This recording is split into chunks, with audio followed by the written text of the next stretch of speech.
Caitlin Clark's new Kobe PE shoe sold out in less than a minute. And I saw so many tweets about this, so many people who were so sad that they missed out on this shoe. I saw that there was this one Dick's store and people were lined up around the corner, like camping out, trying to get the shoe. Nike just delivered the most embarrassing corporate U-turn of the decade, and AJaWilson is livid. After pouring millions into boosting Wilson's image, they sat back and watched as Caitlin Clark lit the internet on fire just by showing up. While Wilson got the red carpet, Clark got the spotlight, and now Nike's finally realized who the real draw is. Nike finally delivers Caitlin Clark PE. Is this the first Caitlin Clark exclusive Nike commercial since she's entered the WNBA? I know she's made a cameo here, she's made a cameo there, she was featured as part of this rollout here, featured as part of this rollout there, but is this our first official Caitlin Clark solo commercial? Backed the wrong star for years, and reality just slapped them in the face. Now, they're scrambling to pivot toward the woman who actually sells, Wilson. She's not taking it well. And let's be real, this isn't about shoes. This is Nike basically admitting they bet on the wrong horse. Clark shows up, and Nike servers crash harder than your uncle trying to use Instagram. If you're riding with Caitlin, drop baby goat in the comments. Let's go. Caitlin, and was thought to be a colorway made just for her up until just a couple days ago, where Nike's official images of the shoes got leaked and the announcement was made saying that everyone will now have a chance to wear. Time to pull out the stats, because numbers don't lie. Wilson's signature sneakers had all the buzz custom packaging, press tours, fanfare, but somehow they're still sitting on shelves. Meanwhile, Clark walks in with a retro Kobe drop, no personal line, no extra marketing, and 13,000 pairs disappear in under a minute. 60 seconds. That wasn't a product release, it was a digital stampede. Well, I don't think I'd be in the wrong to say Caitlin Clark's Kobe is the sneaker of the week, and everyone's focus is mostly on this one.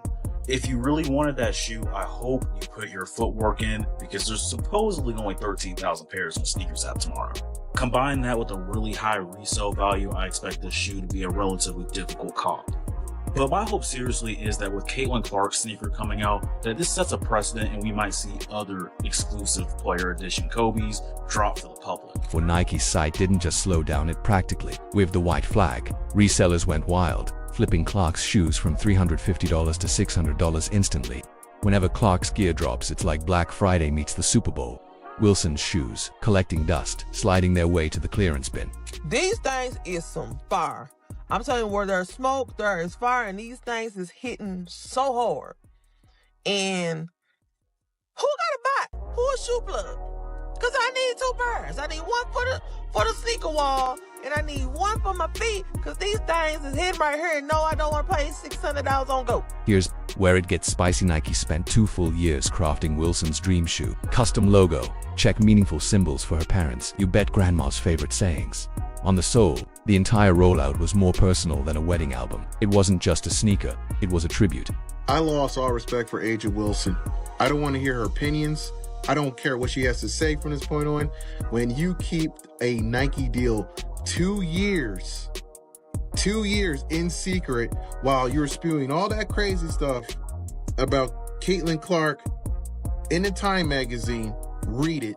Read what she said in the Time magazine. Yet you had a Nike deal the whole entire time? Wow. Caitlin Clark is out here hooping in off-the-shelf Kobe's, no signature, no logo, no frills, and still outselling Wilson's handcrafted kicks by a mile. Nike gave Wilson every tool in the kit. Clark, she took the leftovers and still broke the internet. It's not even fair, almost sad almost. So it's finally here. Caitlin Clark sneakers from Nike is finally dropping.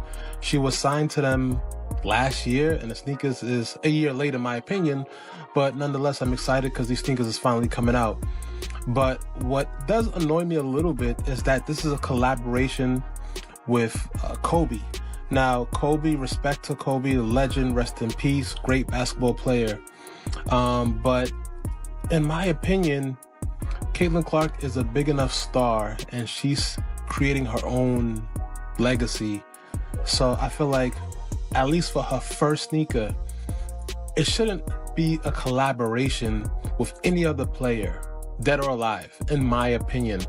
I feel like Caitlin should have, for her first shoe, had her own original design just for her. Evan, let's address the neon pink elephant in the room, Wilson's Me First energy. She's been campaigning harder than a senator during midterms, chasing trophies, logos, and TV spots. Even had a Nike ad directed by Malia Obama. But it's never enough. Meanwhile, Clark just steps on court, drains a 30-footer, and boom, Nike's biggest female athlete since AJaWilson begs for roses. Clark just wins and the roses follow. And all this was done while the shoe's being developed, while the collection's being done. To demonize Caitlin Clark and try to label her as a privileged white girl that's getting all the privileges, even though she earned everything she got. This ain't about color. This is about good and bad. And I find this a little evil. I find this evil. This is beyond bad, because you had the ability to speak up and say, hey, everybody, relax. Don't get on Caitlin Clark. She got a shoe deal. That's cool. I got one too. Mine's taking a little bit, but it's going to come out. Just be patient. She could have came out and said that, but she didn't. The irony. Nike tried everything to force AJa into stardom. A $20 million plus extension, story-heavy ad campaigns, the whole underdog narrative shoved in our faces. But you can't fabricate what Caitlin Clark naturally has. She signed her $28 million deal and instantly became Nike's top female brand. No fluff, no filters. Every time she laces up, it's a walking $1 million commercial. Wilson's brand requires a village. Clark's just give her a basketball. Nike just released a brand new commercial featuring Caitlin Clark and her new Kobe shoe that she released today. And I saw this commercial yesterday on social media. I thought it was so cool. There's a shot when she's in the locker room and she opens her eye and it like turns into what looks like a snake eye, but when you zoom in, it's actually the Kobe logo. And now for the business bombshell. Caitlin Clark generated an $82 million economic impact for Iowa. Let that sink in. One 23-year-old from West Des Moines flipped the NCAA on its head and injected $82 million into her home state. That's not hype, that's history. And Nike, they spent years sleepwalking past the female MJ while they ticked off day checkboxes. Clark was rewriting the game. The signs were glowing. Nike just refused to read them. All eyes will be on tonight's match. We are in for a show.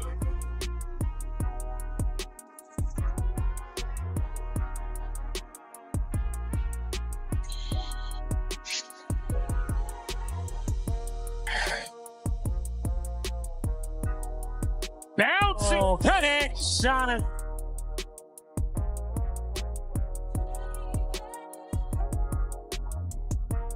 Lays it in on a delectable dime for Caitlin Clark.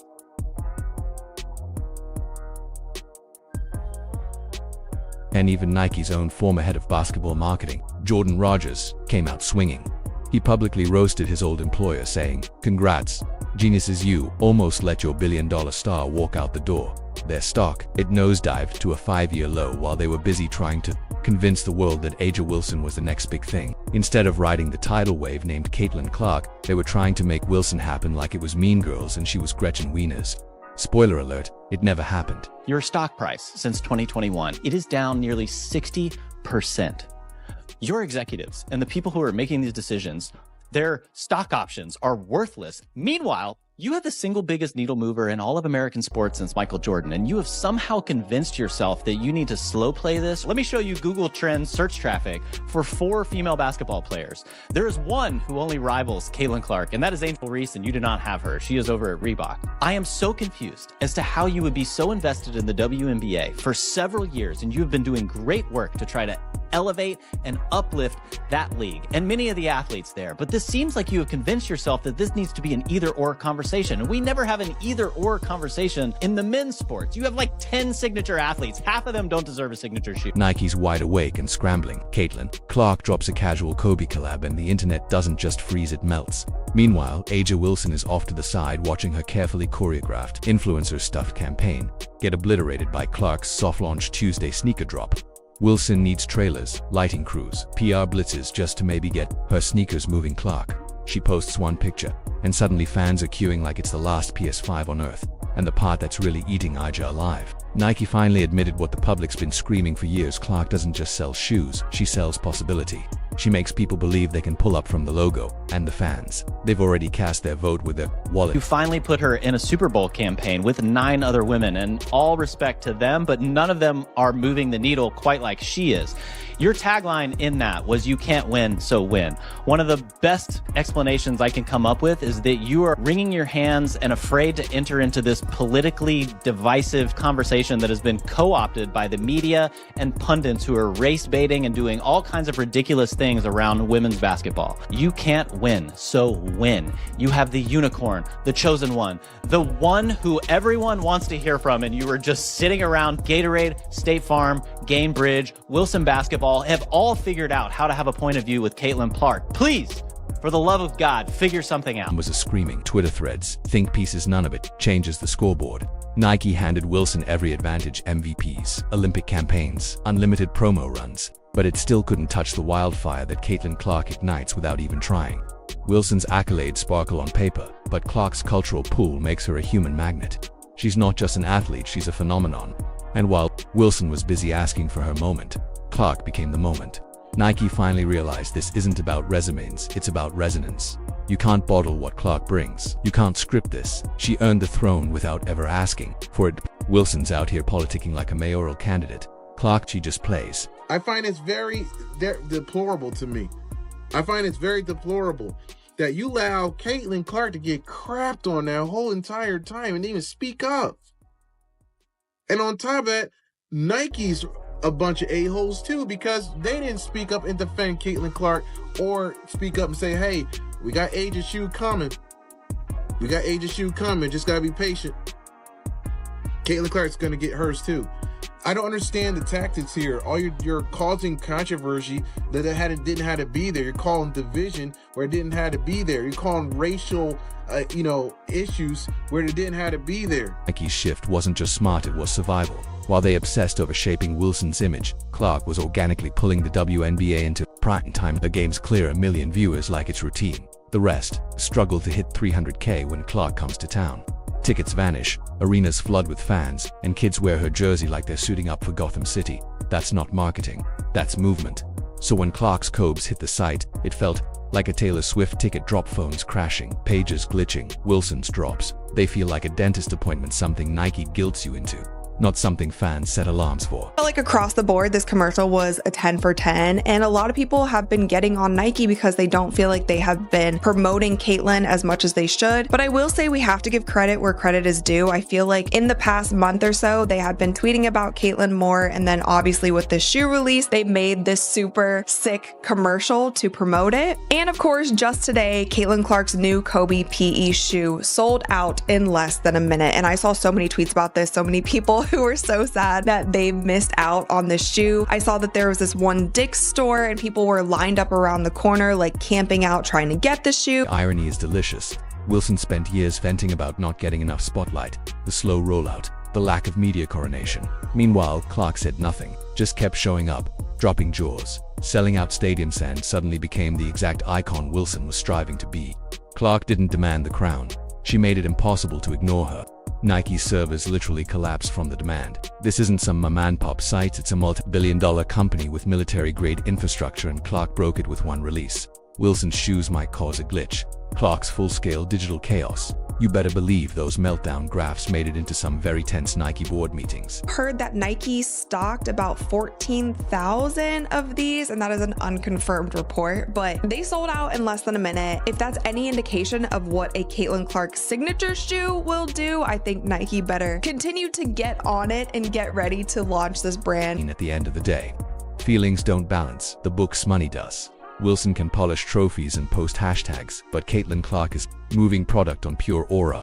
She's got that rare electricity that makes people reach for their wallets just to feel closer to it. Nike finally saw the truth. They were pouring resources into Wilson like it was MySpace in 2010. Meanwhile, Clark was basketball's Netflix, sitting right there, already revolutionizing everything. And now that Nike's catching up, Wilson is left watching the empire she dreamed of get handed effortlessly to someone who didn't even ask. Wilson's kicks will still sell to the hardcore fans, the diehards, but Clark's reach everybody. Kids, moms, teens who think she invented basketball. She's not niche, she's a full-blown cultural event. Nike released the shoe this morning for $190. That was the going rate for the signature sneaker. Now, I'm here to tell you, as you guys can see right here on Google, just type in Caitlin Clark Kobe 5. StockX, currently right now, they're going for $345.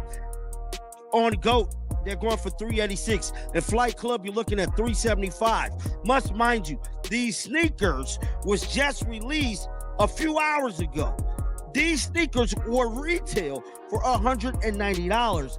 This is the Caitlin Clark effect. Nike burned cash trying to engineer AJaWilson into a superstar while the real one was already packing out arenas like a world tour. Now that they've finally put their marketing weight behind Caitlin, it's obvious this isn't just about hoops. This is about an icon who cuts through every demographic. Clark isn't limited by labels. She is the label. Wilson always had a ceiling. Clark hasn't even scratched hers. And Nike, they've finally boarded the right rocket ship. Clark's momentum is terrifyingly unstoppable.